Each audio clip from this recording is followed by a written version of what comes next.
안녕하세요.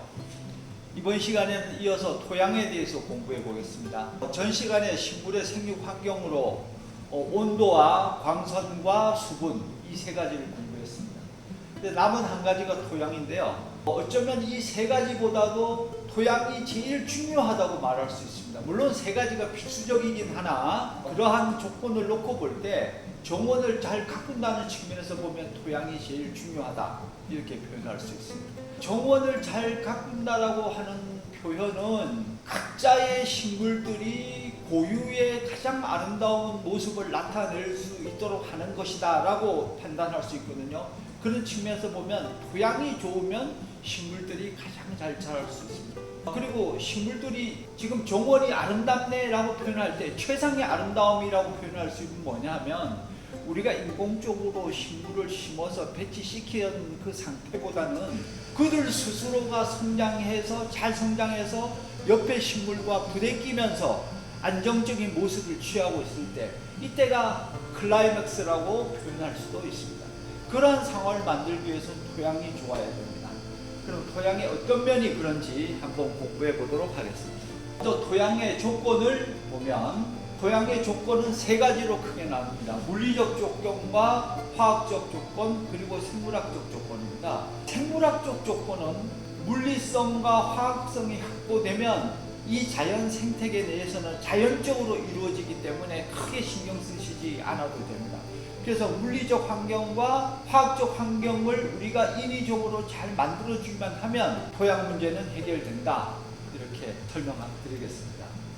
먼저 물리적 조건을 보면 첫 번째는 토성이에요. soil texture. 그러니까 토양의 구성이 어떤 상태로 이루어져 있냐 하는 거거든요. 토양 입자의 구성에 따라 나뉘는 토양의 성질입니다. 토양은 굵은 모래와 가는 모래와 그 다음에 점토질 이 세 가지로 이루어집니다. 토양이라는 게 뭐죠? 흙이라는 게? 흙은 지구를 이루고 있던 광물질들이 오랜 세월이 지나가면서 풍화작용에 의해 가지고 잘게 부수어진 것들입니다. 그러니까 부수어진 것들이 섞여 있는 상태, 그것이 토양이죠. 이 토양은 굉장히 중요합니다. 지금 모래라고 표현했는데 붉은 모래라고 표현할 수도 있어요. 붉은 모래와 미사 가는 모래와 점토, 클레이의 구성비에 따라서 토양은 사토, 사질량토, 양토, 그 다음에 미사질량토, 식질량토, 점토성 토양이죠. 이렇게 나누기는 하는데 여러분들이 복잡한 것을 다 애우고 할 필요 없이 사질량토에 관심을 가지면 됩니다. 우리 정원의 대부분은 특정한 식물이 아니고서는 사질량토만 우리가 갖추어주면 그 정원은 모든 식물이 잘 자랄 수 있다. 토양을 배우는 목적은 사질량토를 어떻게 만들고 어떻게 유지관리할 것인가 하는데 모든 것이 다 있다 이렇게 생각하시면 됩니다. 정원에서 가장 일반적이고 유용한 토양은 사질량토입니다. 사질량토라고 하는 것은 진흙과 굵은 모래와 가는 모래가 섞여 있는 상태에서 모래 성분이 비교적 많으면 사질량토라고 표현할 수 있습니다.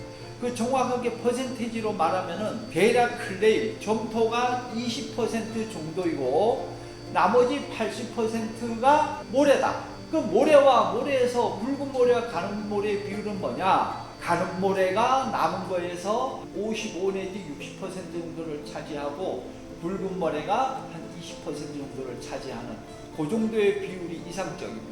그러나 그 클레이 상태가 어떤 상태냐에 따라서 또 다를 수도 있어요. 그래서 이거는 엄격하게 몇 퍼센트로 이루어져야 된다라고 단정 지을 수는 없습니다. 그러나 포괄적으로 섞은 전체의 모래 성질이 한 80% 정도가 유지된다라고 하면은 사질량토이다. 그럼 사질량토는 어느 정도냐? 여러분들이 물을 주면 물이 잘 빠진다고 표현하는 정도예요. 그러니까 그렇지 않으면은 진흙이 많으면 여러분이 물을 주고 나서는 물이 한참 동안 있거나 표면을 따라 흐르는 거 보면은 진흙 같은 것이 이렇게 뭉쳐있는 그런 상태죠. 그런 상태에서는 식물이 잘 자랄 수 없습니다.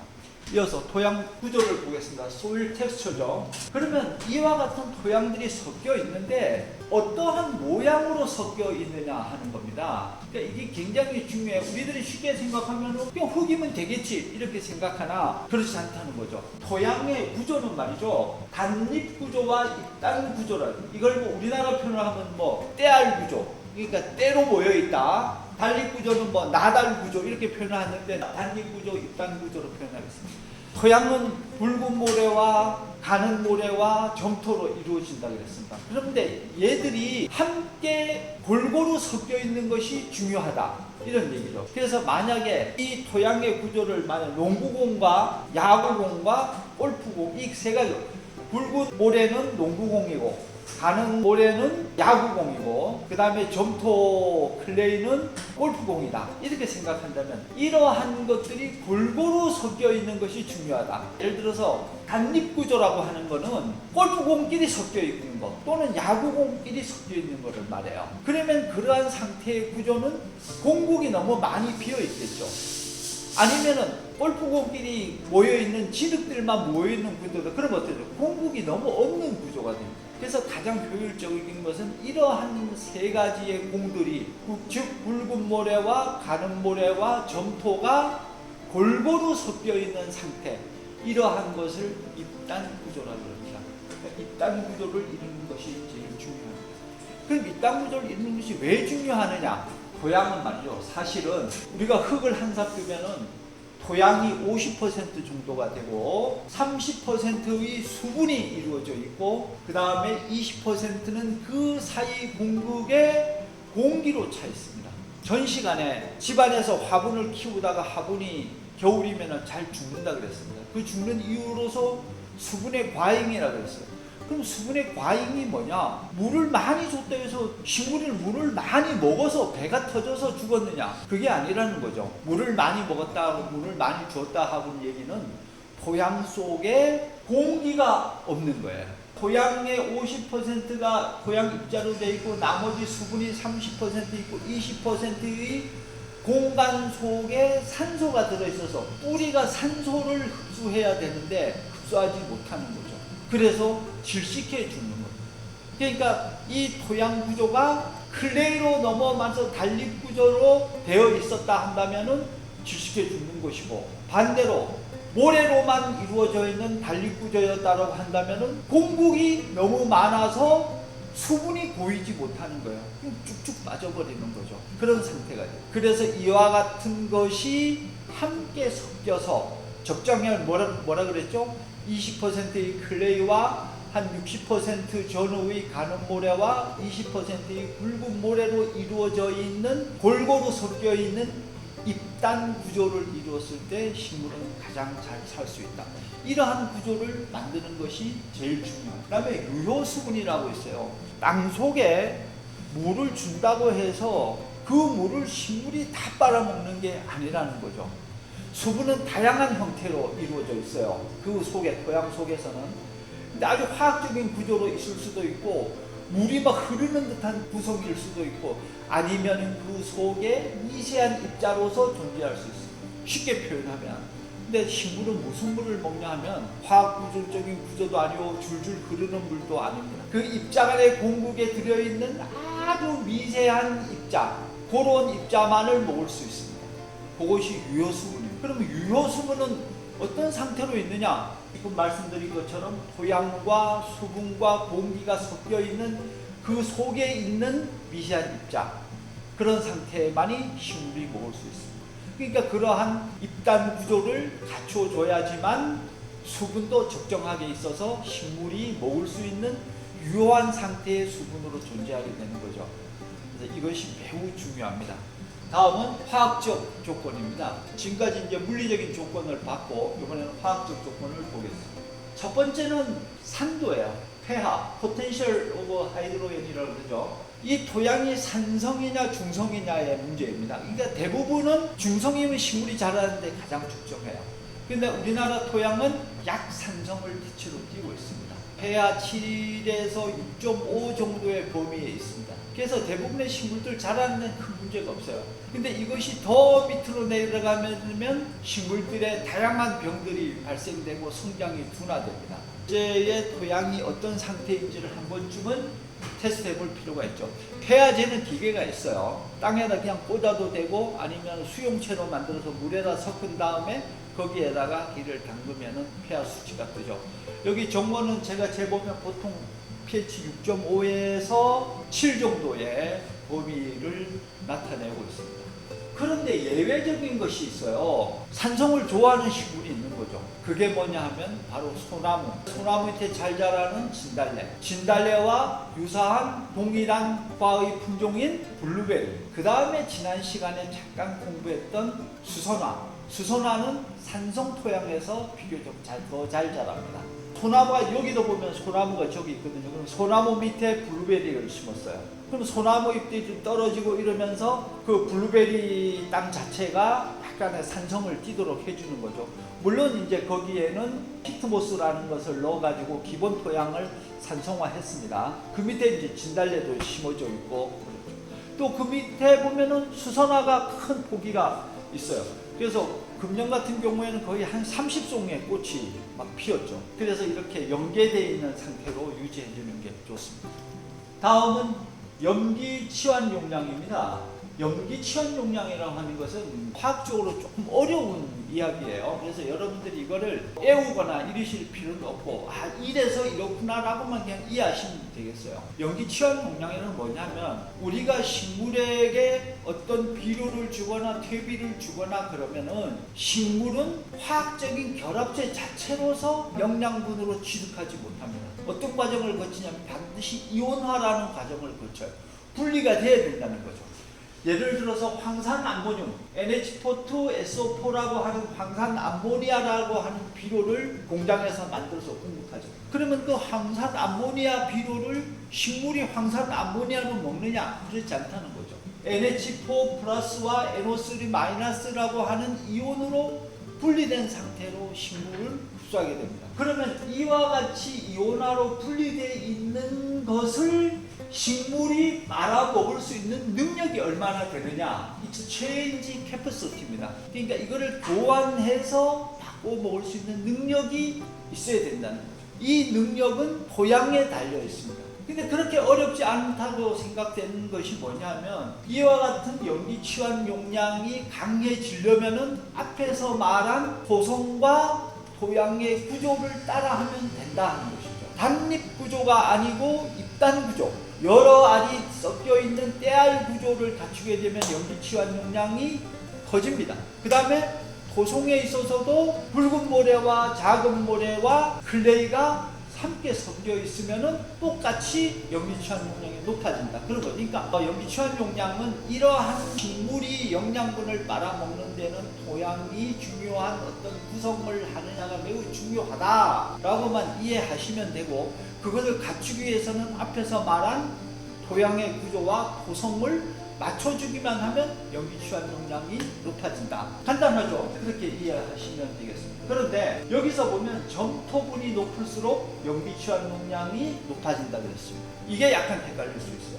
여러분의 토양에서 염기치환 용량을 높이게 하려면은 진흙이 많으면 돼요. 그런데 진흙이 많은 토양에서 어떻게 되죠? 배수가 안 되는 겁니다.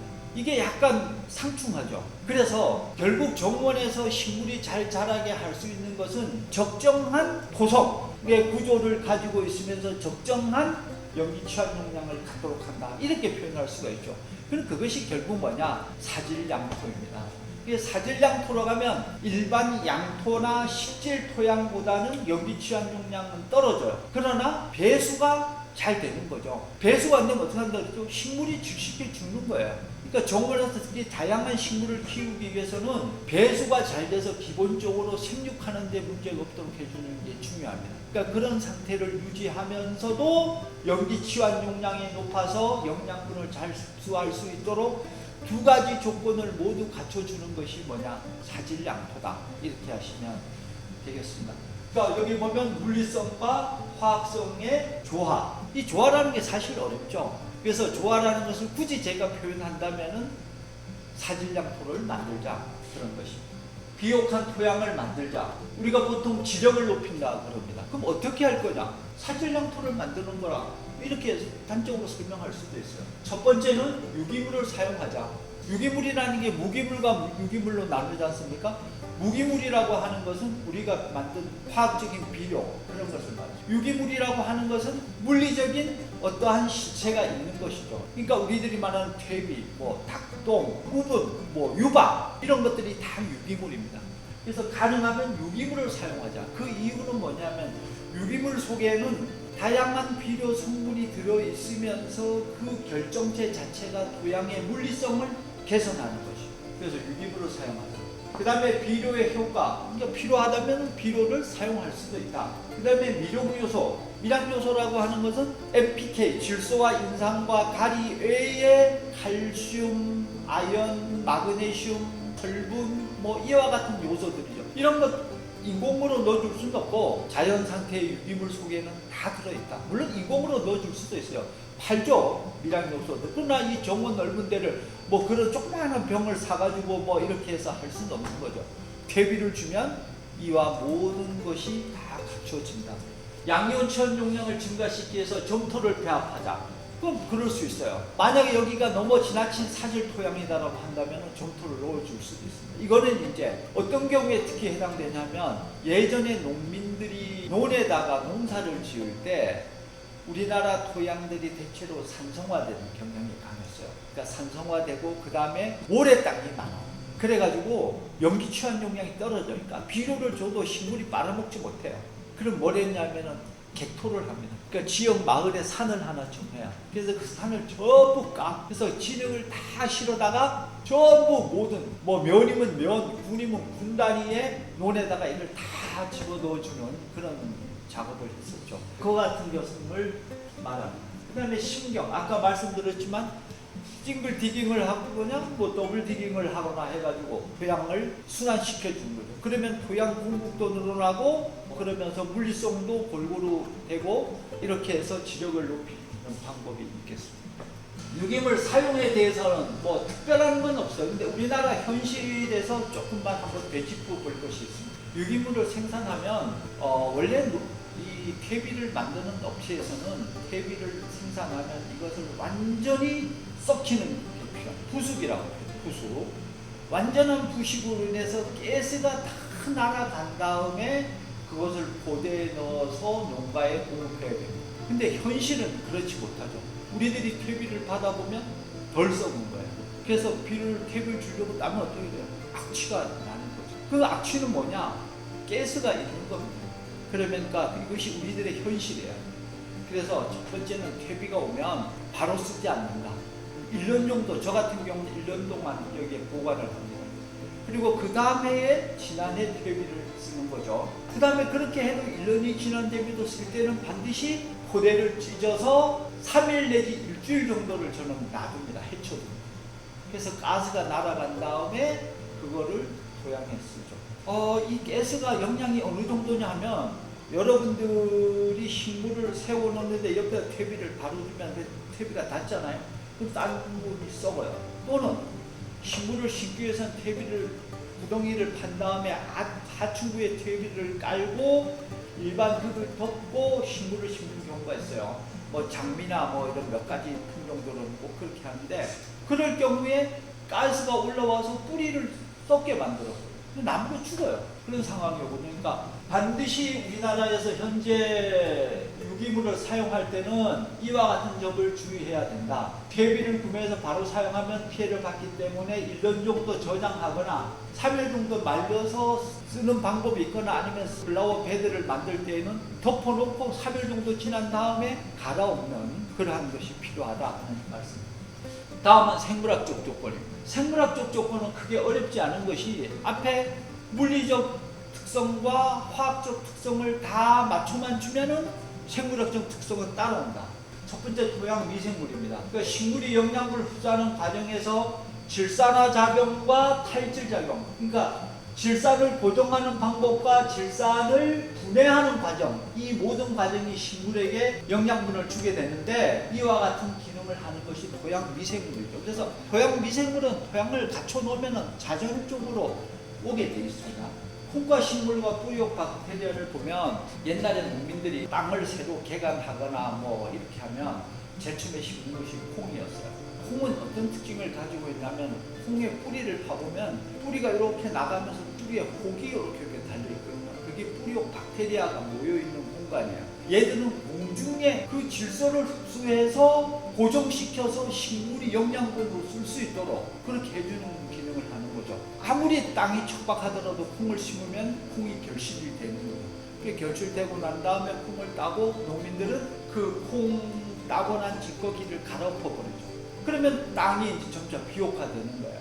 질소 성분도 들어가고 콩 그 잔재들이 물리성도 개선해주고 이런 것이죠.